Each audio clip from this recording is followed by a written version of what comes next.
Versa Podcast.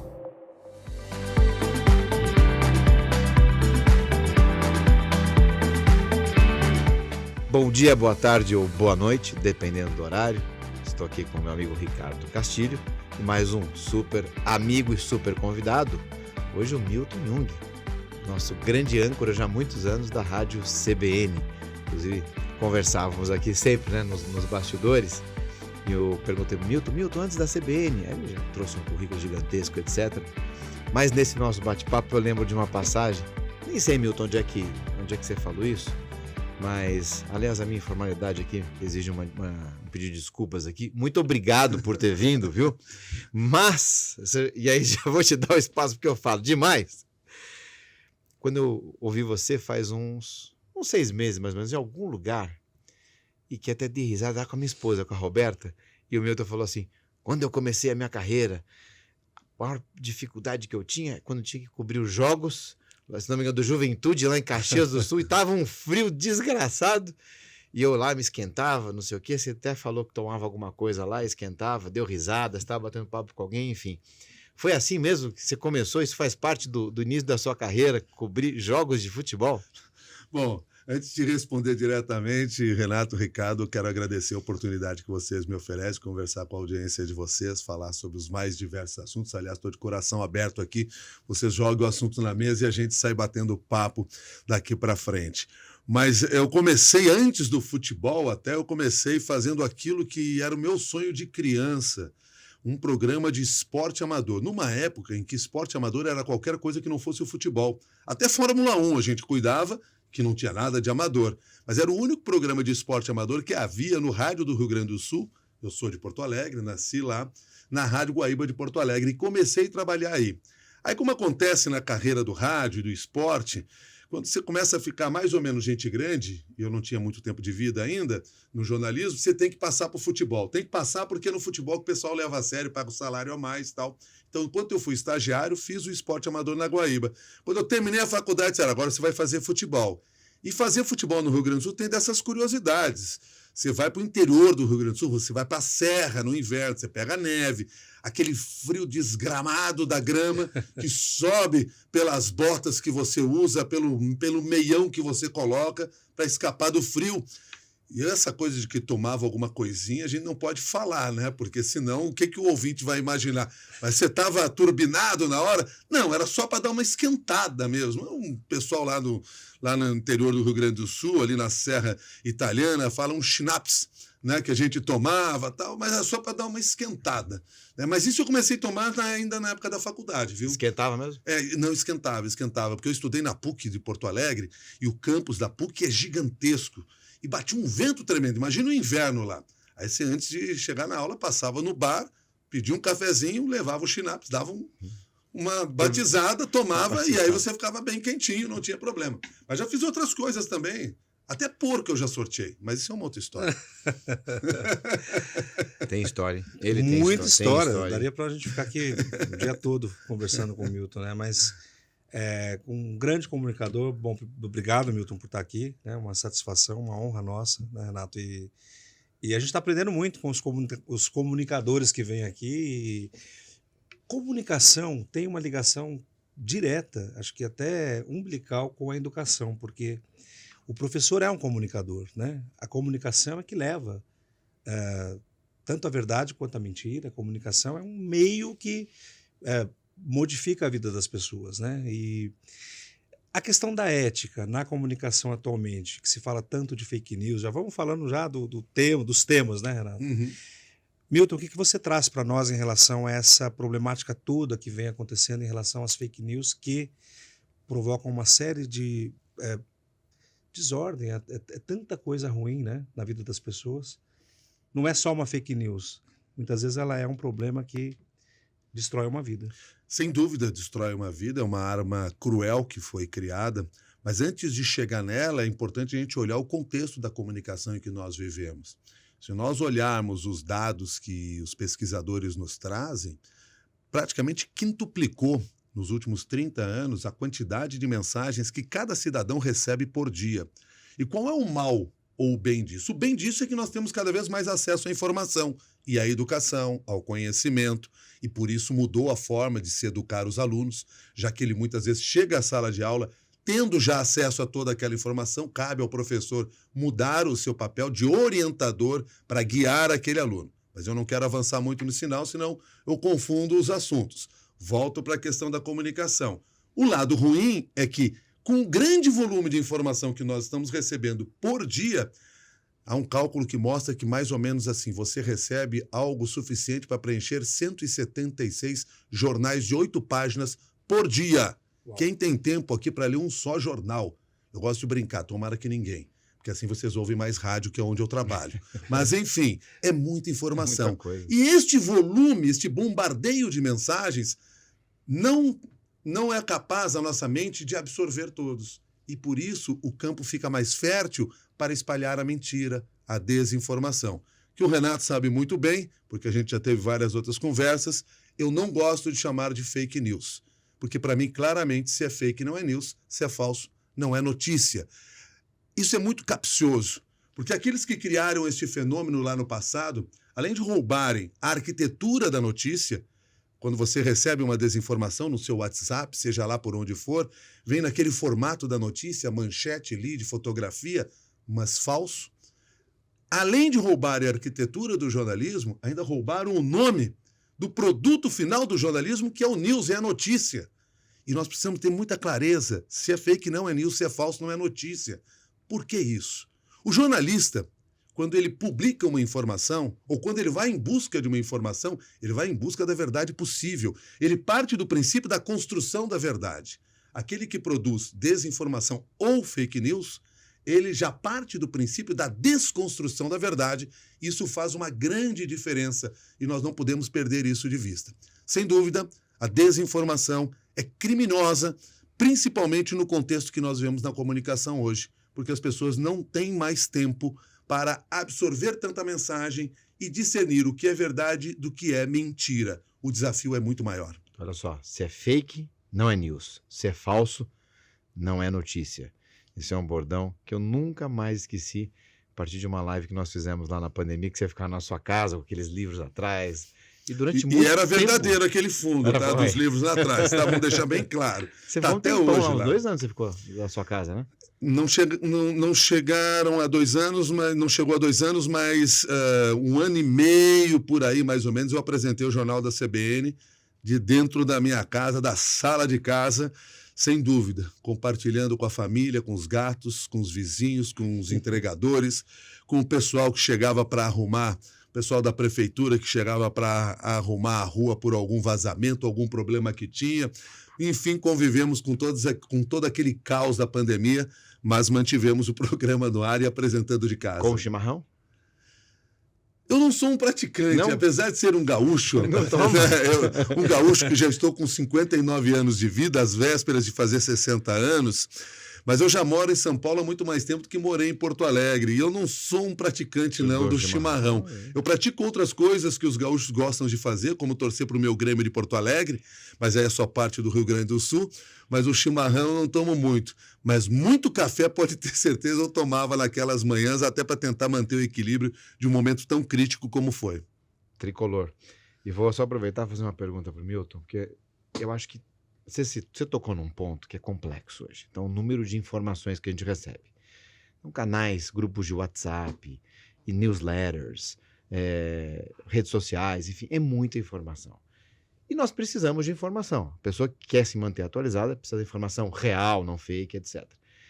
E eu não conheço, Milton, a pergunta é, você conhece? Qual a dica que você dá para que a gente possa fazer uma gestão no recebimento dessas informações que são realmente necessárias para nós? Não sei nem se você tem alguma dica específica, já vou me preparar aqui para anotar. Mas tem um amigo meu, isso foi a semana retrasada, em que ele disse o seguinte, ele chegou, acho que era um café da manhã, ele chegou meio atordoado, literalmente atordoado, Castilho. Eu falei, tá tudo bem? Não, tá tudo bem e tal, mas o que você tá atordoado?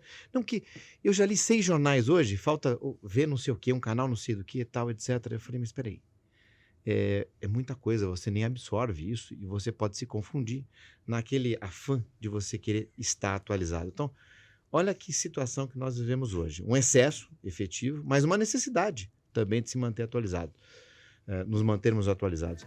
Qual que é a sua dica, Milton? Bom, deixa eu começar por um diagnóstico. Um filósofo contemporâneo chamado Alain de Botton, ele é suíço e radicado na Inglaterra, escreveu um livro Notícia, um guia de sobrevivência, um livrinho pequenininho assim, mas que tem boas dicas ali de como você olhar as diferentes editorias que existem dos jornais, esporte, cultura, política, economia, etc. Ele diz que o ser humano, né, nós hoje sofremos de uma doença, nós somos viciados em notícia. Eu, do alto da prepotência que todo jornalista se dá o direito de ter, não concordo muito com o diagnóstico dele, acho que ele está no caminho certo, mas ele não acertou o alvo, porque na realidade nós não somos viciados apenas em notícia, nós somos viciados em informação. Eu prefiro dizer que a sociedade contemporânea, ela sofre de ansiedade informacional. Esse seu colega, no fundo, ele é um ansioso pela informação e ele acha que pode estar perdendo alguma coisa por não ter lido o sétimo dos 6 jornais que ele já tinha lido. Ele queria ler um 7º ainda, porque ele acha que ele está perdendo alguma coisa, ele pode estar desinformado diante de um colega que fale em algum assunto e ele esteja por fora. E isso causa essa ansiedade, causa uma doença nas pessoas, aliás, uma doença que tem nome, inclusive, chama fono, enfim. Mas isso é uma outra questão. Você me pede assim o seguinte, que é qual o remédio para quem sofre de ansiedade informacional? Primeiro, nós temos que compreender que nós nunca seremos capazes de absorver todas as informações que circulam no mundo. Ainda bem, porque o dia que nós tivermos essa capacidade, nosso cérebro vai travar. E isso não é legal. Nós vamos perder o poder de escolher o que é prioridade na nossa vida. E talvez isso que esteja faltando no nosso cotidiano. O que realmente é importante para nós? No jornalismo, a gente costuma usar uma seguinte frase: este assunto aqui é de interesse público ou é de interesse do público? E nós temos que publicar o que é de interesse público e não o que é de interesse do público apenas. Porque muitas vezes uma fofoca é de interesse do público, mas não é de interesse público. E, à medida que nós, cidadão, indivíduo, não mais jornalista ou empresa de comunicação, ganhamos o poder, porque a tecnologia nos deu esta possibilidade de sermos emissores de mensagem, como qualquer jornalista era ao longo do tempo, porque tinha os seus recursos, tinha o microfone, tinha a câmera, tinha o jornal impresso. O cidadão comum não tinha isso. Ganhou este poder através do telefone celular. Ele ganha também a responsabilidade de passar a olhar o trato da mensagem da mesma maneira que o jornalista fazia no passado ou faz nos dias de hoje. O que é interesse público, o que é interesse do público. O que me interessa para o desenvolvimento da minha vida foi apenas uma curiosidade. E eu tenho que começar a selecionar isso no início do dia. Pensar no meu dia de hoje. O que eu vou fazer hoje? Eu acordo todo dia, 4h15 da manhã, e faço questão de compartilhar isso por indicação da minha terapeuta, porque ela disse que isso alivia a dor de quem dorme pouco. Mas, enfim, acordo às 4h15 da manhã e penso: o que eu vou ter no jornal da CBN hoje? Das 6 às 9h30 da manhã, quais são as notícias mais importantes? Mas não é só o jornal da CBN que faz minha vida. Eu sabia que depois eu vim aqui conversar com vocês, gravar esse videocast ou este podcast, e eu tenho que pensar quais são as informações que eu tenho que elaborar para conversar com eles, quais assuntos que eles podem querer abordar. Mas eu tenho outras coisas no meu dia a dia, eu tenho a conversa com meu filho, a conversa com a minha mulher, eu tenho a conversa com os meus amigos, e eu tenho que ficar identificando no meu entorno o que é importante para mim.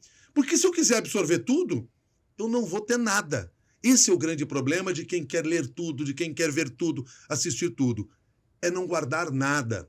E nós precisamos ver o que é essencial hoje na minha vida. E para cada momento que nós estamos, algo é diferente. Às vezes, o essencial é a história que meu filho vai me contar na mesa do almoço e não a mensagem que alguém está me mandando pelo celular da minha empresa. Então, esse é o trabalho. Identificar primeiro o que é essencial para mim naquele momento. E aí depois a gente pode usar outras regras. É fundamental que você se proteja da desinformação, fazendo o mesmo trabalho que o jornalista faz quando recebe uma informação. Questionar. Ter a curiosidade de saber se é verdade. Desconfiar. São métodos para que a gente evite absorver a mentira. Só que a gente sabe que é muito difícil fazer isso. Por isso, o trabalho que nós fazemos e que vocês devem fazer, tendo o poder do microfone diante de vocês, é um trabalho de educação, é um trabalho pedagógico. Para mim, claramente hoje, na sala de aula, os jovens deveriam estar sendo ensinados de como absorver melhor as mensagens, de como separar o joio do trigo, apenas usando um jargão antigo do jornalismo. Porque esse é o trabalho que nós precisamos fazer. E, infelizmente, é um trabalho que não só no ensino básico, na universidade, no nível superior, porque vocês têm a experiência do nível superior, sabem que muitas vezes o aluno está chegando ao nível superior sem o devido preparo, inclusive para aquelas novas informações que ele vai receber. Uau. Enquanto você pergunta, eu vou fazer a pergunta, porque nós temos aqui alguns quadros que nós estamos montando. Então, ele tem 2 perguntas que ele sempre faz, e agora, hoje, nós estamos instituindo aqui a pergunta para o ChatGPT. E eu quero dizer o seguinte... A pergunta para o ChatGPT. E eu quero dizer o seguinte, aqueles que estão nos assistindo aqui agora, eu não sabia disso. Então eu posso ser surpreendido a qualquer momento com o que eles fizerem comigo aqui na mesa. Mas vamos lá. Até parece, o Milton, surpreendido. Vamos fazer a pergunta aí. Mas a grande questão, enquanto o GPT funciona, é aprender a filtrar. Porque a informação, seja ela para público ou de interesse público, ela vai chegar. E aí eu acho que o que vai diferenciar é o que nós podemos filtrar, absorver, né?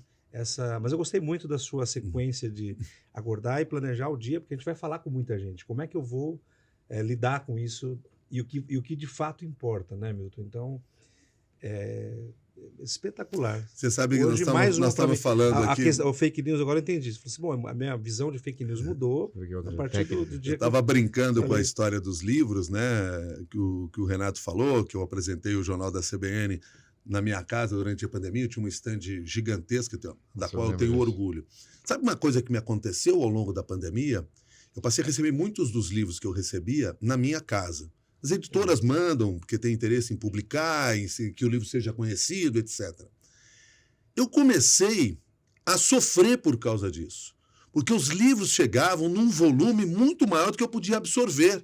E eu até comentava muitas vezes com a minha mulher, assim, às vezes eu tenho vontade de dividir com você, você lê uma parte, eu leio outra, né, para a gente conseguir. E ela mesma me disse assim, mas você não tem obrigação de ler todos esses livros. E é verdade. Mas veja só, uma coisa aparentemente muito simples, e nós estamos falando só de uma fonte de informação riquíssima, que é a fonte do livro. Mas você vai recebendo tanto, você começa a olhar para aqui, eu não consigo ler nada. Não, calma, o que você acha mais importante aqui? Separe e lê isso. Se você realmente quiser ler tudo, você não vai ler nada. Sem contar que a tendência e isso é muito comum de acontecer cada vez mais, você lê na diagonal. Você dá uma olhadinha lá no alto, corre o olho pela página até a ponta, torcendo para que o editor do livro coloque uma frase em destaque, para quem sabe eu absorva aquilo, ou quem sabe alguma coisa que seja um resumo lá no final. Porque você quer consumir tudo, e aí acaba não absorvendo nada. E a ansiedade, né? Olha só que interessante, hein?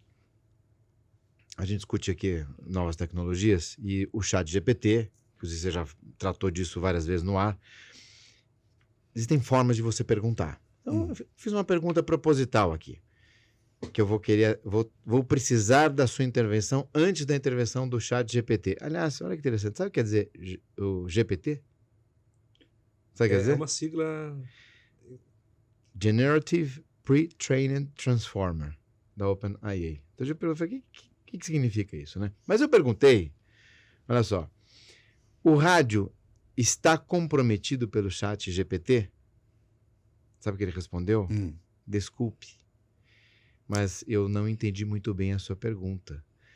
Se você está se referindo a se o rádio é comprometido pelo ChatGPT, a resposta é não. Tá aqui, ó, tá aqui. Mas, Milton, o que você acha? O rádio não está comprometido pelo chat GPT, a informação não está comprometida pelo chat GPT, o desenvolvimento de conteúdo não está comprometido pelo chat GPT. Porque a comunicação, e isso o Chris Anderson, que é o criador do TED, o criador não, mas é o CEO do TED, né, que é uma grande plataforma de informação, já nos ensinou, é a dimensão humana que transforma, que inspira as pessoas. E por que ele nos ensinou isso? Porque o TED é uma palestra de 18 minutos, mais ou menos, e aí ele teve a ideia de transcrever aquela palestra e percebeu que você podia ler aquela palestra em 9 minutos. Uma palestra feita em 18, você lê em 9. Ou seja, para o tempo de uma palestra em voz, em vídeo, você conseguia consumir 2. E achou que essa era uma boa saída. Mas o que ele descobriu a partir da pesquisa é, quando você assistia a palestra de 18 minutos, você absorvia muito mais do que quando você lia 2 palestras em apenas 9 minutos, cada uma delas. E aí ele tirou essa ideia que é genial, porque é a dimensão humana que transforma e que inspira as pessoas. Alguém falando para você é diferente da máquina contando as coisas para você. Há uma riqueza muito maior no ser humano que diferencia. É claro que várias outras funções poderão ser feitas pela inteligência artificial que está aí para nos ajudar. É claro que muita gente vai entender que vai se bastar apenas com a informação que recebeu em primeira mão ali. Mas a gente precisa fazer um alerta. A informação do chat GPT e da inteligência artificial nem sempre é a mais verdadeira. Ela até às vezes nos ajuda na autoestima. Dia desses na rádio eu comentei essa história, que esse foi um instrumento que o ser humano criou, o melhor instrumento para a nossa autoestima. Eu, por exemplo, coloquei o meu nome lá e disse assim, quem é o fulano de tal? Perguntei por mim mesmo. E ele me deu informações assim que eu não tinha de mim. Eu descobri que eu tinha trabalhado na Folha de São Paulo sem jamais ter tido a oportunidade de passar por esse veículo. Eu descobri que eu nasci em São Paulo, adoraria ter nascido em São Paulo, nasci em Porto Alegre, tenho orgulho disso, mas por que não ser um paulista? Que estudei na USP e eu, infelizmente, não passei, estudei lá no Rio Grande do Sul e, inclusive, ganhei um prêmio ESSO, que eu nunca ganhei. Mas eu já botei no meu currículo que o chat GPT está dizendo isso. Fake news. Fake Porque, na verdade, o que eu quero dizer é o seguinte, toda a inteligência que aí está, ela depende da inteligência humana. Para ser uma inteligência artificial, a inteligência humana está por trás dela. O desenvolvimento dessa tecnologia tem o ser humano por trás dela. E nós que absorvemos essa informação, temos que ter o senso crítico. Eu vou dar um outro exemplo, que não foi esse. Eu estou escrevendo um outro livro sobre comunicação. Estou em processo de escrita. E quando eu faço isso, eu pego vários dos livros que eu tenho e que podem servir de referência e reúno aqueles livros, porque se eu preciso de alguma fonte, de repente eu recorro a ele. E aí eu estava em casa, vi um livro do John Navarro, que é um dos papas aí da técnica da persuasão, e resolvi usar o chat GPT. E coloquei lá, pedi um resumo daquele livro que eu tinha ali. E ele me deu um resumo. Mas eu queria mais, eu queria entender como é que funciona o diálogo com as pessoas de uma geração mais velha. Como os jovens falam com os mais velhos. E perguntei o que John Navarro dizia disso. ChatGPT disse o seguinte, John Navarro não fala sobre esse assunto, ou desconheço fontes sobre esse assunto. Mas, a partir de outras fontes, posso sugerir o seguinte. Mas eu insisti e perguntei assim, o que John Navarro nos ensina sobre esse assunto? E o ChatGPT disse assim, no livro Como Conversar com Idosos, de John Navarro, ele ensina tal coisa. Esse livro nunca existiu, esse livro nunca foi escrito por John Navarro. O ChatGPT foi ludibriado pela minha insistência. Então, olha o cuidado que nós devemos ter. Ah, mas essa fonte não será mais precisa? Será. Certamente essa versão 4.0 que já está à disposição do público vai ser mais precisa do que a anterior e a próxima, com mais velocidade ainda, será ainda mais precisa. Mesmo assim, nós devemos desconfiar das informações e jamais nos contentarmos com uma só fonte, como já acontecia com o Google, como já acontecia quando você conversava com outras pessoas. Por isso, só concluindo, eu também acredito que o rádio vai persistir, como persiste há 100 anos no Brasil, completados no ano passado, não superando, mas convivendo com todas as tecnologias que surgiram, muitas delas que iam acabar com o rádio e não acabaram. Inclusive, Milton, já existem registros que você, quando recebe a informação do chat, você pode dar o feedback. Feedback, na realidade, é a sua versão, é um complemento que vai ser depurado pelo sistema e muitas vezes incorporado. Já existem registros de feedbacks falsos que podem comprometer respostas futuras. Mas eu mudei a pergunta e agora ele respondeu sinteticamente, porque foi aqui um volume relativamente alto, mas ele disse que, embora ele possa ser programado para responder perguntas, informações, etc., o trabalho jornalístico ele é único. Ele fala, o radiojornalismo envolve uma série de atividades, pesquisa, investigação, entrevistas, análise, que requerem habilidades humanas que, como por exemplo, só o Milton tem, específicas, né, que não podem ser replicadas por um programa de computador. Ele está falando. E ele termina assim, portanto, é improvável que o ChatGPT substitua completamente o radiojornalismo. Olha que interessante. Então está aqui a resposta e o questionamento do nosso podcast. Eu aprovo a resposta dele, aqui, ó. Tá bom? Concordo contigo, ele chat. foi muito coerente. Ou eu acho, Milton, que ele te ouviu falando. Vai que seja. E a partir daí falou, peraí, então é isso. Você não sabe o que eu já... Já que ele depende da nossa opinião para poder emitir as dele, ele acreditou. Certamente ele ouviu, Renato, não sei. Dizem, né, que tem dispositivo no celular que capta mesmo... Então, essa eu vou até perguntar para o Milton, porque apesar de ser a nossa área, né, especialmente a minha área, Milton, não existe uma definição se isso acontece ou não. Pelos termos de uso, isso não acontece, pelas informações que nós temos, ou até depois fazer uma pesquisa mais a fundo com o ChatGPT. Mas nas entrevistas que você já fez matéria parecida com isso, você lembra de alguma coisa sobre essa questão? Ouve, não ouve? O Tássio Veloso falou alguma coisa disso? Você já pegou algo? Que ouvem. Se você pegar a Alexa, e eu tenho até medo de falar esse nome aqui, porque quem estiver nos ouvindo agora, no momento em que eu falei, as Alexas aí nas suas casas todas ligam, né, e saem falando, mas enfim, que ouvem. De que maneira utilizam essa informação, eu tenho dúvidas. Se utilizam e levam essa informação à frente para benefício, não sei. Para mim, né, dentro do meu campo de conhecimento, é mais difícil de compreender. Mas há coisas que são evidentes. De você tratar de um tema e esse tema aparecer para você no Instagram, de você tratar de um tema e aparecer no Facebook. Ou seja, essas coisas estão funcionando de alguma maneira. E nós já tivemos informações da própria Alexa, por exemplo, de que há captação de informação para pesquisa interna. O fato é que a informação está lá. Né? A informação principalmente é nas captada. Relações de consumo, quando você fala, estou pensando em comprar um celular. Né? Daqui a pouco aparecem...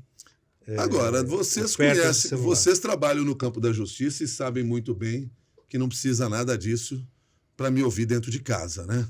Um bom equipamento israelense já resolve essa história e ouve tudo que a gente está falando, escuta aérea por legal ou ilegal que seja, com autorização ou sem autorização. Na verdade, Renato e Ricardo, nós temos que ter a consciência do seguinte: nós estamos sendo observados o tempo inteiro. E se não estivermos sendo observados pelas máquinas, estamos sendo observados pelas pessoas. Então nós devemos ter uma postura sempre muito cuidadosa no nosso cotidiano. Não dá para imaginar que o que eu faço entre quatro paredes vai ser segredo para o resto da vida. Às vezes nós estamos sendo observados por apenas uma pessoa para a qual nós já dedicamos toda a nossa confiança. Mas você nunca sabe quando isso pode mudar ali na frente. O fundamental é que você seja coerente na maneira que você fala, que você age, que você pensa, porque se houver coerência, você não deve ter medo do que descobrirem de você. Vou até adicionar um predicado aqui, responsável. O seu jornalismo sempre foi muito responsável. Você tem uma imagem no mercado de muita seriedade, de muita ética. Aqui não é porque estão no nosso... Já falei isso várias vezes, agora vai ficar gravado mesmo. Então você é um grande exemplo que deveria ser seguido por todos. Né? Mas você tocou num tópico, quando eu perguntei da informação, da gravação. Não, a gravação é usada para pesquisas internas. E aqui é o que a gente sempre coloca, né, Castilho, em tempos de Lei Geral de Proteção de Dados, GDPR, etc., é muito difícil hoje você garantir que aquele conteúdo fique restrito a determinado compartimento. Por isso que as leis, elas até trazem algumas obrigações como a pseudonimização, anonimização mesmo, para você não conseguir identificar. Então, hoje a gente vive num mundo, efetivamente, em que quase tudo é capturado, a informação ela é tratada, é capturada em todas as circunstâncias, é muito difícil você fechar. E aí a gente tem situações curiosas que fogem até o óbvio, fogem até o receio, inclusive, e a gente não entende muitas vezes por que aquela pessoa fez aquilo. Então, vamos trocar um pouquinho o exemplo para não expor, né?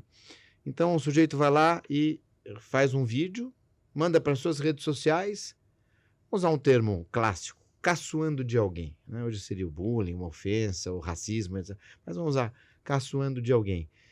Quando você questiona e aquilo viraliza, né?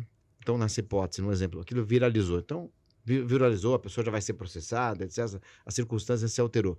Quando você pergunta, mas por que você fez isso? Você não imaginava que isso poderia causar essa proporção? Porque você fez voluntariamente, nem que ninguém gravou clandestinamente. E muitas vezes, nem todas, mas muitas vezes a resposta é, eu não imaginava, mas eu resolvi fazer assim mesmo, né? Então eu comecei te elogiando pela responsabilidade, mas hoje parece que nós vivemos um mundo da irresponsabilidade voluntária, direta, né, objetiva. E isso é incongruente, isso é ilógico, né? Como é que a gente explicaria isso, colocando esse tema aqui para o debate? Produzimos né? provas contra nós mesmos, né? Eu acho que um exemplo mais latente aí na nossa visão é o que aconteceu em 8 de janeiro no país, em que as pessoas se gravaram cometendo crimes, né? E muitas vezes sabendo que aquilo era um crime que estava sendo cometido, mas, e aí nós podemos entrar na discussão, elas entendiam que havia uma justificativa para aquele crime, mas elas produziram provas contra elas próprias. Não é que havia uma câmera no alto de um congresso apenas gravando. As pessoas se gravaram dizendo o que estavam fazendo. E diariamente nós assistimos isso. Tivemos há algum tempo, ou pouco tempo, o caso das jovens no interior de São Paulo, que fazem lá uma fala preconceituosa contra uma pessoa pela idade que ela tem, que, convenhamos, ela tinha 45 anos, eu acho uma menina. Então, mas, enfim, mas vejam que é essa visão. E as pessoas vão lá e fazem aí, tomam esse tipo de atitude, que serão profissionais, que devem ter responsabilidade ali na frente. A falta de noção hoje e a falta de valor. Porque vamos pensar, eu jamais gravaria um vídeo falando mal de alguém que é mais velho do que eu, porque simplesmente eu não penso que é um motivo para falar mal. Não porque não quero criar uma prova contra mim. Eu não penso dessa maneira. Então, é uma questão de valores. O que acontece é que hoje a tecnologia cada vez mais expõe esse tipo de situação, que já havia no passado. Sempre houve, todos esses crimes que nós assistimos, sempre estiveram por aí na sociedade, mas nós não sabíamos. Às vezes não sequer sabíamos que era um crime. Então, isso é uma evolução. E eu vejo como uma evolução. Muita gente tem, às vezes, uma visão pessimista em relação à sociedade, mas eu creio que nós evoluímos. Evoluímos porque entendemos que as relações já são diferentes, que o respeito ao próximo ele é fundamental e de que não é só quando eu estou à sua frente. Nós crescemos bastante. O que acontece é que ainda temos muito ainda a desenvolver nessa sociedade, especialmente no campo dos valores. mas que em muitas circunstâncias está ficando ilógica, né? E aí é preocupante, porque nós somos lógicos. Sim, sim. Mas aí temos que convidar um psicólogo para vir aqui Não, também, bater papo, enfim. E a propósito... Eu sou Jung, mas não sou um psicólogo. É isso que eu ia falar, né? Porque a linha freudiana, junguiana, qual que nós vamos adotar? Mas, o Milton, a propósito da questão do rádio, né? Se o GPT aqui já nos disse, né? Já me tranquilizou que eu vou manter o meu emprego durante um ano, pelo menos. Da mesma forma, acho que os livros físicos não serão substituídos por e-books. Eu mesmo não gosto, né? Em que pese hoje as livrarias estão fechando, né? Porque aí é uma outra história, a questão do comércio mesmo. E por falar em livro, eu gostaria que você falasse um pouco dos seus livros, né? Então, acho que das suas obras em relação à comunicação. E tem um recente que você traz aqui, que é Escute, Expresse e Fale. E eu gostaria que você falasse um pouquinho, então, para nós aqui, dos seus livros mais importantes, né? E essa sua paixão por... Porque jornalista escreve, né? Escreve. Além de falar, você está nas duas pontas, né? Sem dúvida. Eu sempre gostei de escrever muito e a vivência no rádio me fez escrever menos. No rádio se fala mais do que se escreve. apesar de eu ser um crítico em relação ao texto do rádio. Crítico no sentido de achar que se escreve muito mal para o rádio, e essa é uma coisa que o rádio deveria melhorar. Né? Então, se nós estamos disputando com novas mídias e com novas tecnologias, talvez o básico é que tenha que ser desenvolvido, e o básico é o texto do rádio. Isso eu discuto no meu primeiro livro, em 2004, Jornalismo de Rádio. De lá para cá, tive a oportunidade de escrever 5 livros, pelo menos 5 livros em que eu tive o direito de colocar o meu nome na capa. Não vou dizer o último deles, porque parece que não vou escrever mais nenhum, mas o mais recente lançamento foi o Escute, Expresse e Fale, Domine a Comunicação e Seja um Líder Poderoso, que é um livro publicado pela editora Rocco, e que eu tive o privilégio de escrever ao lado de mais 3 autores, professor português Antônio Sacavém, professor franco-brasileiro Thomas Brier e a minha colega fonoaudióloga, doutora em voz, Leni Quirilos.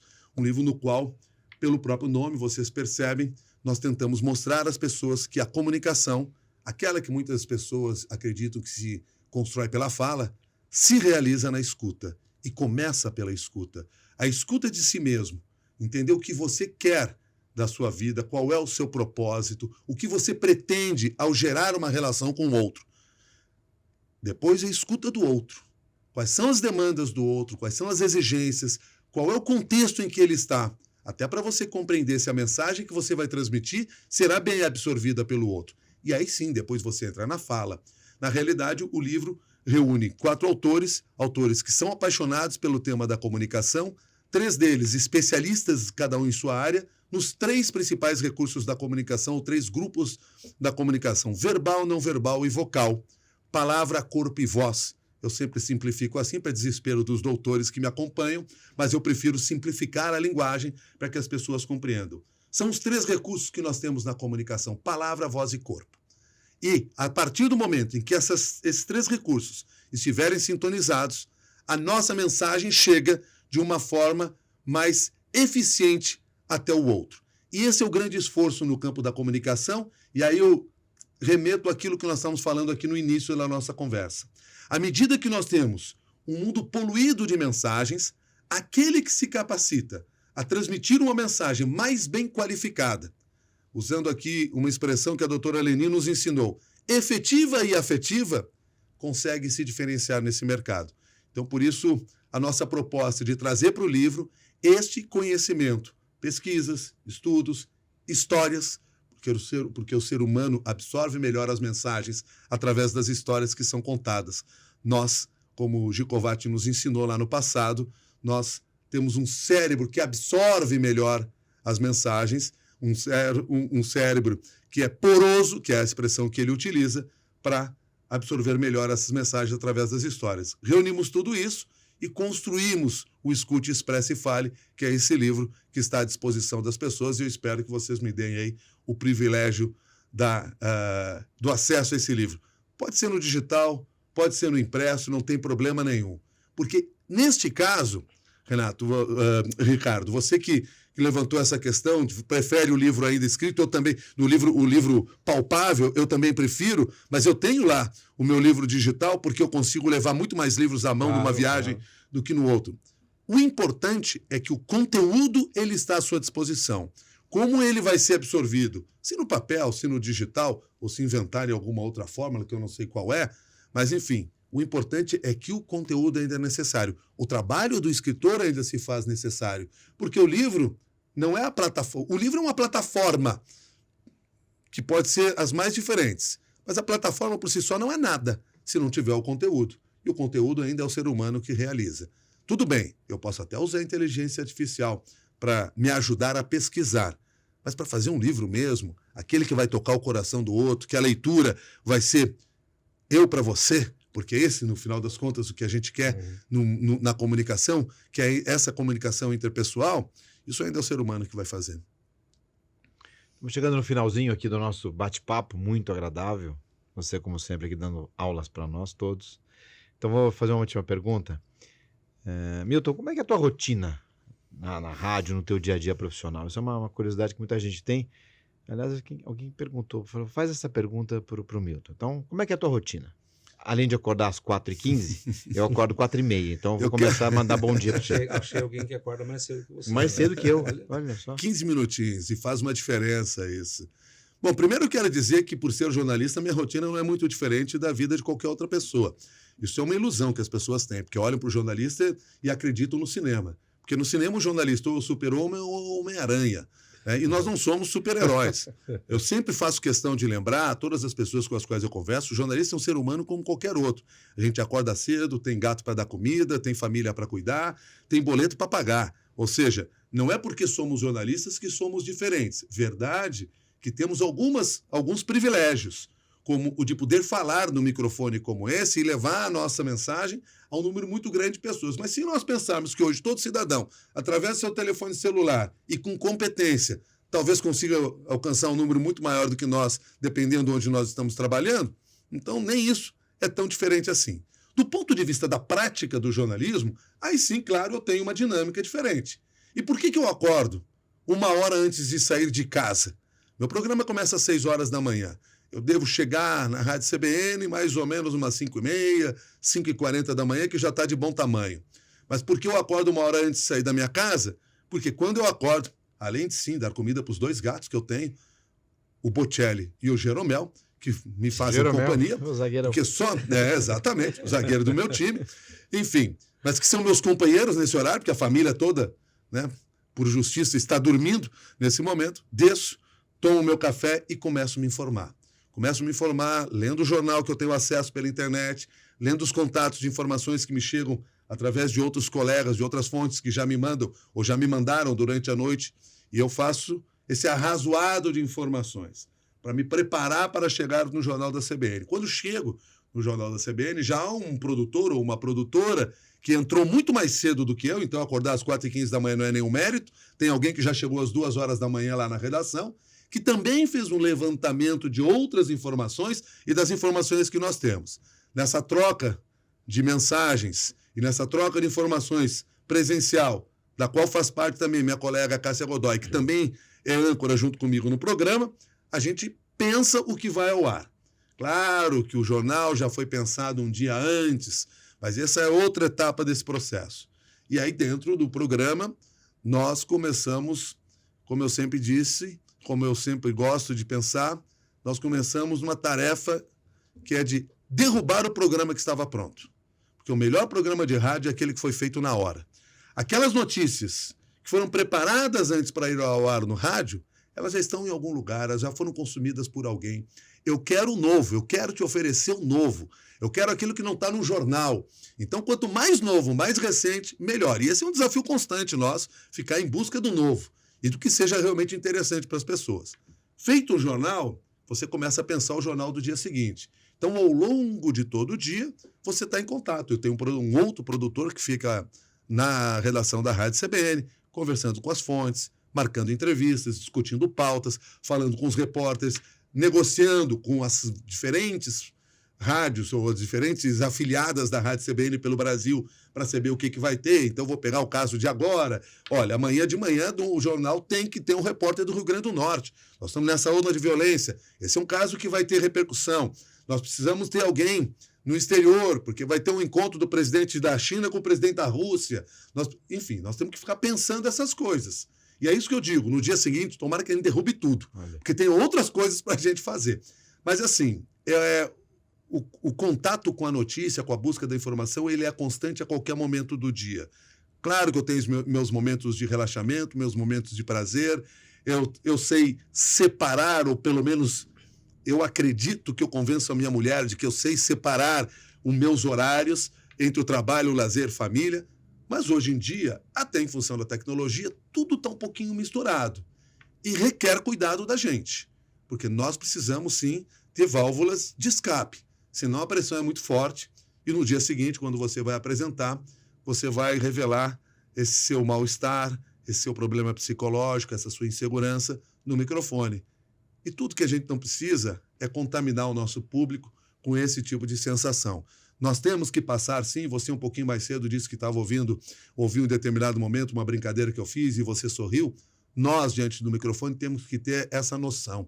Aquela pessoa que está nos ouvindo, e eu não penso nunca assim, é 1,5 milhão de pessoas que nos ouve todo dia. Eu penso, é você, Renato, é você, Ricardo, é você que está me acompanhando. Eu me dirijo para você, porque sou eu e você conversando no ar. Eu não posso ser mais um motivo de pressão, de angústia, de ansiedade para aquela pessoa. Mesmo que a notícia que eu esteja tratando não seja uma notícia boa, mesmo que aquela notícia seja pesada, mas eu tenho que ajudar aquela pessoa a entender melhor, a compreender por que está acontecendo. Então, é um esforço que se tem, nem sempre a gente consegue, até porque, convenhamos, o noticiário nem sempre ajuda tanto para isso. Mas, à medida do possível, nós tentamos equilibrar o dia daquelas pessoas, passando a informação, ajudando, contextualizando e, quem sabe, às vezes até sorrindo ao microfone para que as pessoas possam sorrir um pouquinho com a gente. Grande Milton Jung. Olha, disso eu não tenho dúvida, Milton, porque um pouco com a gente aqui você já conseguiu, pelo menos eu aprendi muito, né? Porque a gente... Só deve ter vindo essa aqui, questão né? de separar, né? Como você bem colocou aqui, fatiar um pouco o tempo e os momentos, né? É que pode tornar a vida muito melhor. A vida realmente pode ser áspera. Às vezes é áspera. Eu já tive uma pessoa que me falou uma vez, falou, não veja noticiário. Não queira saber, não queira... Porque todo dia tinha uma notícia difícil, ruim, e vai ter, né? Eu acho que e não saber gera dúvida. Não saber é um outro problema. Quer dizer, teve uma pandemia, eu fiquei alheio àquilo não, o que está acontecendo? Eu não sei. Não é coerente. Agora, por outro lado, eu acho que se você tem esse, talvez, dom de poder levar a uma notícia difícil, mas com menos aspereza, com mais sutileza, claro, você não vai mudar nada, mas você consegue dizer o difícil dessa forma que ficou patente aqui, como você tem esse dom de comunicar, de falar, de organizar as ideias de uma forma muito simples, né? Que você fala de uma forma concatenada e simples, que é o objetivo de que seja lá quem for, agora que estiver assistindo a gente, vai compreender e certamente também vai aprender como nós aprendemos. Muito obrigado, viu? Foi um grande prazer. Aquela pergunta final lá? Será que depois de tudo isso... Mas vou fazer sim. Faz. Né, eu sou da filosofia, então a gente sempre traz questões que não têm resposta, mas... ou tem, mas a gente não sabe ainda, né? E eu costumo perguntar para os nossos convidados aqui o que é... Eu ia perguntar outra coisa hoje, Renato. Então pergunta. Mas Pergunta outra coisa... que você quiser. Tá, então, se eu não souber responder, eu passo para o Renato. Eu sempre pergunto para os meus alunos do doutorado, no primeiro dia de aula, né? E é curioso que não tem nenhuma resposta igual, né? O que é a verdade para você? A verdade é aquilo que me move. A verdade é aquilo que eu busco todos os dias. Não só por ser jornalista, mas por ser um cidadão. Isso, para mim, é verdade. Bom, é isso aí. E eu tentei te responder, e aí eu vou aproveitar uma palavra que você usou agora há pouco para não fechar esse programa, sem também oferecer para as pessoas que estão aqui à minha frente algo que eu gosto sempre de compartilhar, que é o que eu chamo do mantra da boa comunicação. Aliás, para quem tiver a oportunidade de ler o livro Escute, Expresse e Fale, vai encontrar essa frase lá também. O mantra da boa comunicação é ser simples, direto e objetivo. Vocês aqui nas perguntas que fizeram foram, eu tentei ser na mensagem que eu transmiti. Se a gente for simples, direto e objetivo, na hora de transmitir a nossa mensagem, independentemente do nosso público, muito provavelmente nós vamos conseguir nos diferenciar naquela poluição de mensagens que as pessoas vivem nos dias de hoje, nessa nuvem de mensagens que praticamente tira a nossa visão do que é verdade e do que é mentira. Então seja simples, direto e objetivo, certamente a gente já vai estar dando um grande passo para uma comunicação efetiva e afetiva. Muito bem. Foi uma honra estar contigo aqui. Prazer é todo meu, Uma Renato, alegria Ricardo. conversando com o Milton também. Jung. Olha só que responsabilidade. É muito grande. Aos nossos sinceros agradecimentos. A todos aqui, fiquem bem, fiquem com Deus. Até o próximo VersaCast, é isso? Versa Pod Videocast. É isso aí. Tamo junto. Tchau.